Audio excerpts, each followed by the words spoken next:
Puji Tuhan, haleluya, salam sejahtera bagi Bapak Ibu Saudara sekalian. Kita akan merenungkan firman Tuhan dalam Renungan 79. Hari ini kita akan merenungkan satu bagian dalam firman Tuhan yang terdapat di dalam Mazmur 110. Ya, kita akan merenungkan dengan satu tema nyanyian abadi.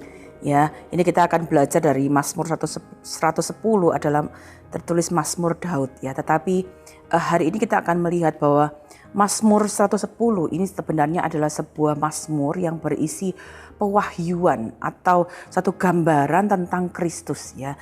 Ini satu hal yang sangat luar biasa yang dapat kita lihat.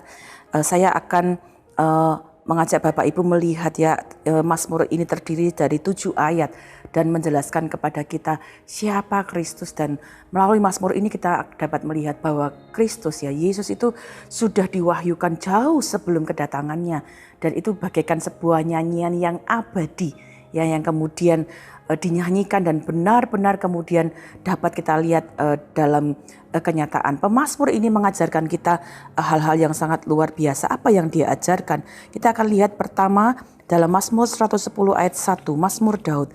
Demikianlah firman Tuhan kepada Tuanku, duduklah di sebelah kananku sampai kubuat musuh-musuhmu menjadi tumpuan kakimu. Di sini kita dapat belajar ya. Ayat pertama ini menjelaskan kepada kita tentang Kristus yang ada duduk di sebelah kanan Allah ya. Ada bagian firman Tuhan yang sangat luar biasa mengajarkan kepada kita bahwa dia ada di sebelah kanan Allah. Adalah satu bagian yang sangat luar biasa yang kita juga dapat lihat itu dalam Ibrani pasal 1 ayat yang ketiga.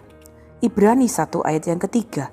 Ia adalah cahaya kemuliaan Allah dan gambar wujud Allah, dan menopang segala yang ada dengan firman-Nya yang penuh kekuasaan. Dan setelah ia selesai mengadakan penyucian dosa, ia duduk di sebelah kanan yang maha besar di tempat yang tinggi. Ya, Mazmur ini sudah menjelaskan ya, bahkan sebelum kedatangan Kristus, bahwa ia adalah Allah yang sangat luar biasa. Dia berada di sebelah kanan Bapa. Ya, ini satu posisi yang sangat luar biasa di mana Kristus berada. Adalah satu hal yang sangat luar biasa, di mana kemudian kita dapat menyadari kita menyembah Allah yang agung, Allah yang mulia, yang layak disembah. Ya, karena itu mari terus taruh ya kekaguman kita, hormat kita kepada Dia, Allah yang luar biasa. Dan dikatakan di sini, sampai kubuat musuh-musuhmu menjadi tumpuan kakimu.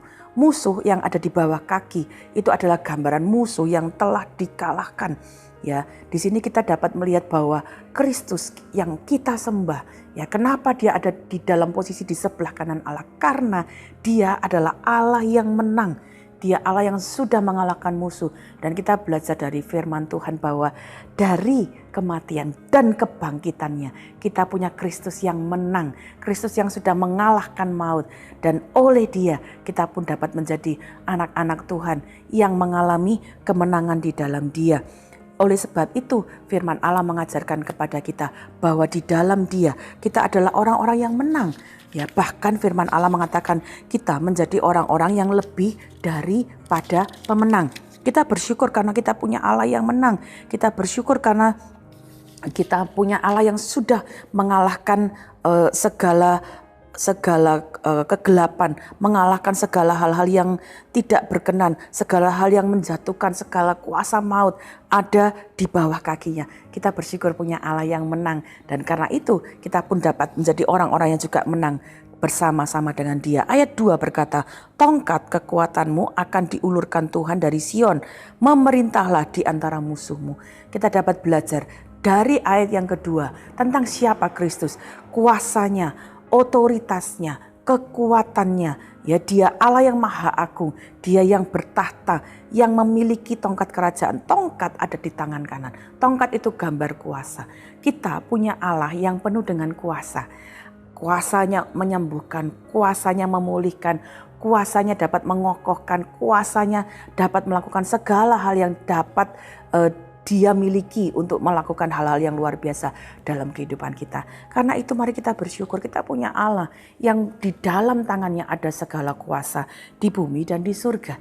Ya, ini memberikan gambaran kepada kita siapa Allah yang kita sembah. Dia Allah yang penuh dengan kuasa. Karena itu kita datang kepada Dia dengan rasa hormat dan takut tunduk. Karena segala kuasa ada di dalam Dia. Ya, karena itu mari kita belajar menjadi anak-anak Tuhan yang terus berharap, berserah, bersandar kepada kekuatan kuasanya. Ayat 3, pada hari tentaramu, bangsamu merelakan diri untuk maju dengan berhiaskan kekudusan dari kandungan fajar, tampil bagimu keremajaanmu seperti embun. Ya, dalam terjemahan lain dikatakan pada hari tentaramu itu punya terjemahan pada hari perang. Jadi kita dapat melihat bahwa Kristus bukan saja duduk di sebelah kanan Allah, di dalam kekuasaannya, di dalam otoritasnya. Tetapi dia juga menjadi Allah yang juga berjuang bersama dengan kita. Dia adalah prajurit, dia panglima kita. Dia yang memimpin kita di dalam perjuangan hidup kita. Bukankah hidup kita dalam dunia ini seperti dalam pertempuran? Ya, kita harus ada dalam perjuangan, tetapi kita punya Allah yang juga berjuang bersama dengan kita. Dia jadi prajurit, dia bersama-sama dengan kita. Karena itu kita bersyukur, karena kita punya Tuhan yang sudah menang. Dia punya kuasa di dalam tangannya, tapi dia juga mau ada bersama-sama dengan kita. Ya, kita umat-umatnya juga akan berjuang, ya, bersama-sama dengan dia, dengan rohnya yang ada di dalam kita. Dia menyertai kita, dia memberikan kekuatan kepada kita. Ayat yang keempat, Tuhan telah bersumpah dan ia tidak akan menyesal. Engkau adalah imam untuk selama-lamanya. Ya, kita bersyukur karena dari Mazmur 110 mengungkapkan siapa Allah yang kita sembah, siapa Kristus yang kepadanya kita datang. Dia adalah Allah yang luar biasa ada di dalam tahtanya. Dia punya kekuasaan, tapi dia mau datang menyertai kita dalam perjuangan kita. Bahkan firman Tuhan berkata bahwa dia jadi imam. Imam itu adalah seorang yang mengantara. Dia membawa kita, pengantara kita adalah Kristus. Dia pengantara kita kepada Bapa. Mari kita lihat Ibrani pasal 4. Ibrani pasal 4 ayat 14 sampai 16 berkata demikian. Ibrani 4 ayat 14 sampai 16. Karena kita sekarang mempunyai imam besar agung yang telah melintasi semua langit, yaitu Yesus Kristus anak Allah. Baiklah kita teguh berpegang pada pengakuan iman kita. Sebab imam besar yang kita punya bukanlah imam besar yang tidak dapat turut merasakan kelemahan-kelemahan kita. Sebaliknya, sama dengan kita, ia telah dicobai, hanya tidak berbuat dosa. Sebab itu, marilah kita dengan penuh keberanian menghampiri tahta kasih karunia, supaya kita menerima rahmat dan menemukan kasih karunia untuk mendapat pertolongan kita pada waktunya. Bapak, Ibu, Saudara, di Mazmur 110 ayat 1 tadi kita melihat dia ada di tahtanya yang mulia. Tetapi di ayat 5 kita belajar juga bahwa dia jadi imam yang jadi pengantara kita. Sehingga kita punya keberanian untuk datang di tahtanya. Dia yang mau menyertai kita, menjadi pengantara kita untuk kita dapat menyampaikan segala hal kepada Allah Bapa. Karena itu kita bersyukur ya, dia Allah, dia imam besar yang mengerti apa yang kita alami. Kenapa? Karena dia sudah menjadi manusia. Dia sudah mengalami seperti kita manusia dalam kehidupan kita. Dia mengerti kelemahan kita, mengerti apa yang kita alami. Ya, meskipun dia tidak berbuat dosa, tetapi dia jadi imam yang dapat juga untuk kemudian membawa kita ya untuk dapat menghadap tahta Allah, menghampiri Allah, memohon kemurahan Allah. Sungguh sukacita ya kita dapat melihat apa yang diwahyukan melalui Mazmur ini menjadi sesuatu yang abadi, yang kemudian kita dapat melihat kenyataannya digenapi di dalam kehidupan kita hari ini. Yang terakhir kita dapat melihat bahwa dia bukan saja duduk di tahta Allah. Dia punya otoritas, punya kuasa, dia menang. Dia bahkan berjuang bersama, dia jadi imam. Tapi yang berikutnya kita akan lihat ayat yang kelima. Tuhan ada di sebelah kananmu. Ia meremukkan raja-raja pada hari murkanya. Kita melihat bahwa dia juga akan datang kembali sebagai hakim yang adil. Karena dia yang duduk di tahta, dia yang sudah menyelamatkan kita, bahkan dia jadi imam, Dia berjanji dia akan datang kembali untuk menghakimi semua bangsa. Ayat 6, ia menghukum bangsa-bangsa sehingga mayat-mayat bergelimpangan. Ia meremukkan orang-orang yang menjadi kepala di negeri yang luas. Dari sungai di tepi jalan ia minum, oleh sebab itu ia mengangkat kepala. Ya, kita punya Allah yang luar biasa. Nah, satu waktu dia akan datang untuk menghakimi semua dunia ini, karena dia juga adalah hakim yang adil. Kita dapat belajar, ya, dia akan datang kembali sebagai raja di atas segala raja. Karena itu hari ini mari kita bersyukur. Mazmur 110 memberikan pewahyuan, sebuah mazmur, nyanyian yang abadi, karena itu digenapi. Ya, bahkan kita dapat melihat, kita dapat sampai hari ini tetap dalam iman yang teguh kepada siapa yang kita percaya, yang duduk di sebelah kanan Allah.